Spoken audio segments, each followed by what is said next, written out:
समग्र विश्वर आराध्य देवदेव महादेव समुद्र मंथन समय उत्पत्ति होता हलाहल विषपान कर संसार को ध्वंसमुखर उद्धार करते।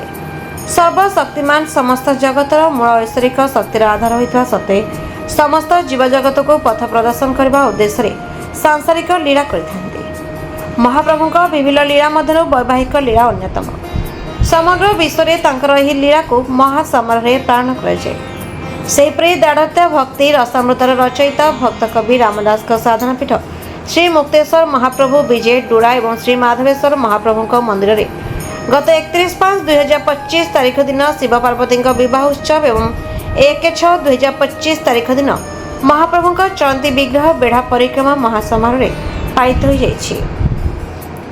श्री मुक्तेश्वर महाप्रभु मंदिर में पंडित श्री हरिकृष्ण पौराहित वर पिता भाव श्री कविराज एवं कन्या तरफ श्री शंकर प्रसाद दायित्व तुलाई। सेपरी श्री माधवेश्वर महाप्रभु विवाह उत्सव में वरपक्ष श्री अलेख आचार्य तथा कन्या पक्ष श्री दुर्योधन बेहेरा दायित्व निर्वाह करते।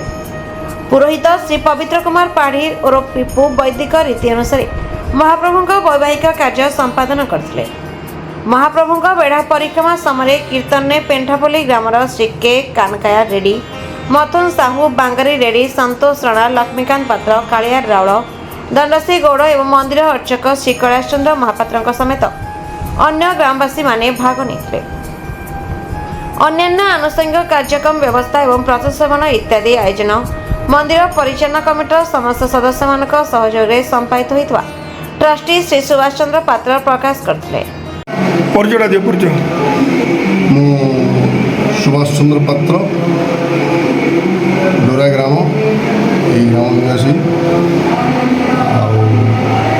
मुक्तेश्वर महाप्रभु मंदिर ट्रस्टी हनुमान महाप्रभु मंदिर ट्रस्टी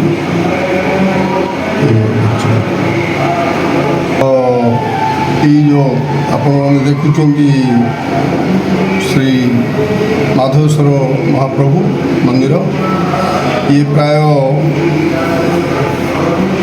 200 वर्ष हम तलू ये ग्राम कुडुम संप्रदायर किसी लोक बसवास करते से माने मंदिर टी स्थापन कर समय क्रमे यार ग्रामवासी मैंने मिसिकी यार उन्नतीकरण में सहयोग कर वर्तमान जो स्थिति पहुँची मंदिर से सब ग्रामवासी मानकर सहयोग संभव हो पार्छ।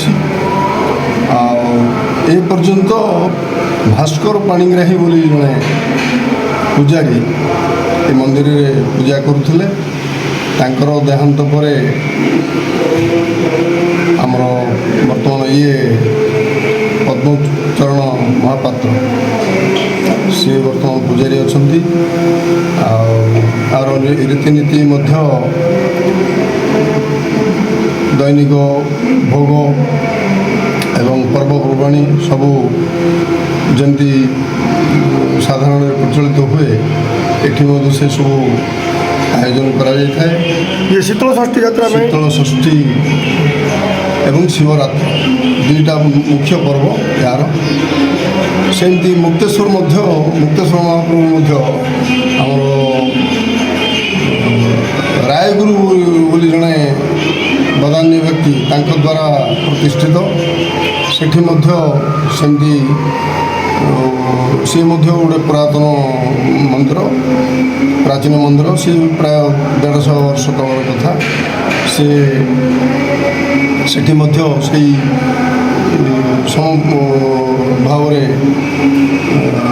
पर्वपर्वाणी पालित हो शीतल षष्ठी यात्रा पाखापाखि 2 दिन अन्न भोजन सेठी मुक्तेश्वर प्रथम दिन शिव विवाह जो दिन है से दिन सेठी अन्न प्रसाद व्यवस्था होता तापर दिन बेढ़ा परिक्रमा होता ये माधवेश्वर श्री महाप्रभु माधवेश्वर मंदिर में 2 दिन धरी विवाह पर्व महाप्रभु पालन करा परदिन ବେଢ଼ା ପରିକ୍ରମା ହେଇଥିଲା। ଗ୍ରାମବାସୀମାନେ ସମ୍ପୂର୍ଣ୍ଣ ସହଯୋଗ କରିଥିଲେ। ପ୍ରାୟ 400 ଲୋକର ବ୍ୟବସ୍ଥା ହେଇଥିଲା। ଅନ୍ନପ୍ରସାଦ ସମସ୍ତେ ସହଯୋଗ କରିକିରି ଏ କାର୍ଯ୍ୟ ସମ୍ପାଦନ କରିଛନ୍ତି। ଆଉ ଏଇଭଳିଆ ହେଇ ଆସୁଛି ମନ୍ଦିର। ମୁଁ ବସନ୍ତ ମିଶ୍ର ଏଇ ଦୁରା ଗାଁର ଜଣେ ବାସିନ୍ଦା।